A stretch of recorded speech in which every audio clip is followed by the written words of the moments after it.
K R ನಗರದ ಸಂತ್ರಸ್ತೆಯ kidnap ಕೇಸ್ನಲ್ಲಿ ಭವಾನಿ ರೇವಣ್ಣನವರ ನಿರೀಕ್ಷಣಾ ಜಾಮೀನು ಅರ್ಜಿ ವಜಾ ಆಗ್ತಿದ್ದಂತೆ ಎಸ್ಐಟಿ ಭವಾನಿಯವರ ಬಂಧನಕ್ಕೆ ಮುಂದಾಗಿದೆ. ಬಂಧನ ಭೀತಿಯಿಂದ ಭವಾನಿ ತಲೆಮರೆಸಿಕೊಂಡಿದ್ದಾರೆ. ಕಳೆದ 15 ದಿನಗಳಿಂದ ಭವಾನಿ ನಾಪತ್ತೆಯಾಗಿದ್ದಾರೆ. ನಿನ್ನೆ ನಿರೀಕ್ಷಣಾ ಜಾಮೀನು ಅರ್ಜಿ ವಜಾ ಆದ ನಂತರವೂ ಕೂಡ ಎಲ್ಲೂ ಕಾಣಿಸಿಕೊಂಡಿಲ್ಲ. ಸಂತ್ರಸ್ತೆ ಕಿಡ್ನಾಪ್ ಕೇಸ್ನಲ್ಲಿ ಭವಾನಿ ರೇವಣ್ಣ ಬಂಧನ ಸಾಧ್ಯತೆ ಇದೆ.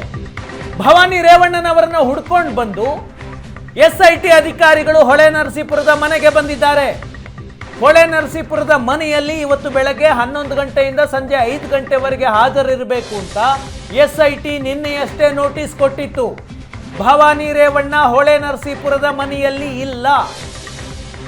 ತವರು ಮನೆ ಸಾಲಿಗ್ರಾಮದಲ್ಲೂ ಇಲ್ಲ. ಭವಾನಿ ಹೊಳೆನರಸೀಪುರದ ಮನೆಯೂ ಇಲ್ಲ. ಬೆಂಗಳೂರಿನ ಬಸವನಗುಡಿಯ ಮನೆಯಲ್ಲೂ ಇಲ್ಲ. ಎಸ್ಐಟಿ ಅಧಿಕಾರಿಗಳ ಮಹಿಳಾ ಅಧಿಕಾರಿಗಳ ತಂಡ ಇವತ್ತು ಹೊಳೆನರಸೀಪುರದ ಭವಾನಿಯವರ ಮನೆಗೆ ಬಂದು ಕಾಯ್ಕೊಂಡು ಕೂತಿದ್ದಾರೆ ಭವಾನಿ ರೇವಣ್ಣನವರ ಆಗಮನಕ್ಕಾಗಿ. ಮನೆಯಲ್ಲಿ ಇವತ್ತು ಹೇಳಿಕೆಯನ್ನು ದಾಖಲಿಸಿಕೊಳ್ತೀವಿ ನಿಮ್ಮಿಂದ ಅಂತ ನೋಟಿಸ್ ಅನ್ನು ಕೊಡಲಾಗಿತ್ತು. ಕಳೆದ 20 ದಿನಗಳಿಂದ ಹೊಳೆನರಸೀಪುರದಲ್ಲಿ ಭವಾನಿ ಕಾಣಿಸಿಕೊಳ್ತಾ ಇಲ್ಲ. ಯಾರ ಸಂಪರ್ಕಕ್ಕೂ ಭವಾನಿ ರೇವಣ್ಣ ಸಿಗ್ತಾ ಇಲ್ಲ. 10 ದಿನಗಳಿಂದ ಭವಾನಿ ರೇವಣ್ಣನವರ ಮೊಬೈಲ್ ಫೋನ್ ಸ್ವಿಚ್ ಆಫ್ ಆಗಿದೆ. HD ರೇವಣ್ಣ ಇದೇ ಕಿಡ್ನಾಪ್ ಕೇಸ್ನಲ್ಲಿ ಅರೆಸ್ಟ್ ಆಗಿ ಜೈಲು ವಾಸವನ್ನು ಅನುಭವಿಸಿ ಜಾಮೀನಿನ ಮೂಲಕ ಹೊರಬಂದ್ರು ಜೈಲಿನಿಂದ. ಅದಾದ ನಂತರ ರೇವಣ್ಣನವರನ್ನು ಕೂಡ ಭವಾನಿ ರೇವಣ್ಣ ಭೇಟಿಯಾಗಿಲ್ಲ ಅನ್ನುವಂತಹ ಮಾಹಿತಿ ಇದೆ. ಭವಾನಿ ರೇವಣ್ಣನವರ ಮೊಬೈಲ್ ಫೋನ್ ಸ್ವಿಚ್ ಆಫ್ ಆಗಿದೆ. HD ರೇವಣ್ಣ ಇದೇ ಕಿಡ್ನಾಪ್ ಕೇಸ್ನಲ್ಲಿ ಅರೆಸ್ಟ್ ಆಗಿ ಜೈಲು ವಾಸವನ್ನು ಅನುಭವಿಸಿ ಜಾಮೀನಿನ ಮೂಲಕ ಹೊರಬಂದ್ರು ಜೈಲಿನಿಂದ. ಅದಾದ ನಂತರ ರೇವಣ್ಣನವರನ್ನು ಕೂಡ ಭವಾನಿ ರೇವಣ್ಣ ಭೇಟಿಯಾಗಿಲ್ಲ ಅನ್ನುವಂತಹ ಮಾಹಿತಿ ಇದೆ. ಈ ಕೇಸ್ನಲ್ಲಿ ಭವಾನಿ ರೇವಣ್ಣ ಒಳಸಂಚು ಮಾಡಿದ್ದಾರೆ ಕಿಡ್ನಾಪ್ ಕೇಸ್ನಲ್ಲಿ ಎನ್ನುವ ಆರೋಪ. ಹಾಗಾಗಿ ಅವರ ವಿಚಾರಣೆಗೆ ನೋಟಿಸ್ ಅನ್ನು ಜಾರಿಗೊಳಿಸಲಾಗಿತ್ತು. ಕಸ್ಟೋಡಿಯಲ್ ಇಂಟರಾಗೇಷನ್ ಅಗತ್ಯ ಇದೆ ಅಂತ ಎಸ್ಐಟಿ ಪರ ವಕೀಲರು ನಿರೀಕ್ಷಣಾ ಜಾಮೀನು ಅರ್ಜಿಯ ವಿಚಾರಣೆ ವೇಳೆ ವಾದವನ್ನು ಮಂಡಿಸಿದ್ರು. ಮೇ 6ನೇ ತಾರೀಕು JDSನ ಶಾಸಕರನ್ನ ಭೇಟಿಯಾಗಿದ್ರು ಭವಾನಿ ರೇವಣ್ಣ.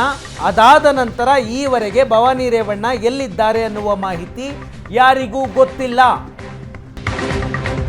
ರೇವಣ್ಣ ಅಶ್ಲೀಲ ವಿಡಿಯೋಗಳನ್ನು ವೈರಲ್ ಮಾಡಿದ ಆರೋಪ ಎದುರಿಸುತ್ತಿರುವ JDS ಶಾಸಕನನ್ನ ಎಸ್ಐಟಿ ಅಧಿಕಾರಿಗಳು ವಿಚಾರಣೆ ಮಾಡಿದ್ದಾರೆ. JDS ಶಾಸಕ ಎ ಮಂಜು ಹಾಸನದ ಸೆನ್ ಪೊಲೀಸ್ ಠಾಣೆಯಲ್ಲಿ ಎಸ್ಐಟಿ ಅಧಿಕಾರಿಗಳ ಮುಂದೆ ವಿಚಾರಣೆಗೆ ಹಾಜರಾಗಿದ್ದಾರೆ. ಶಾಸಕ ಎ ಮಂಜು ಮೊದಲು ಕಾಂಗ್ರೆಸ್ನಲ್ಲಿದ್ದರು, ಆಮೇಲೆ ಬಿಜೆಪಿಗೆ ಬಂದರು, ಈಗ JDSನಲ್ಲಿದ್ದಾರೆ.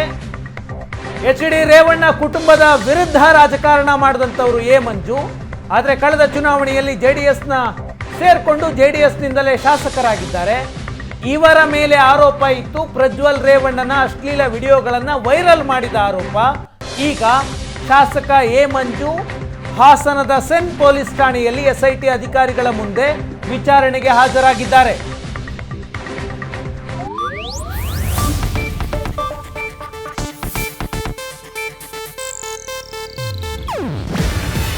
ಇದು ಏಷ್ಯಾನೆಟ್ ನ್ಯೂಸ್ ನೆಟ್ವರ್ಕ್ ಪ್ರಸ್ತುತಿ.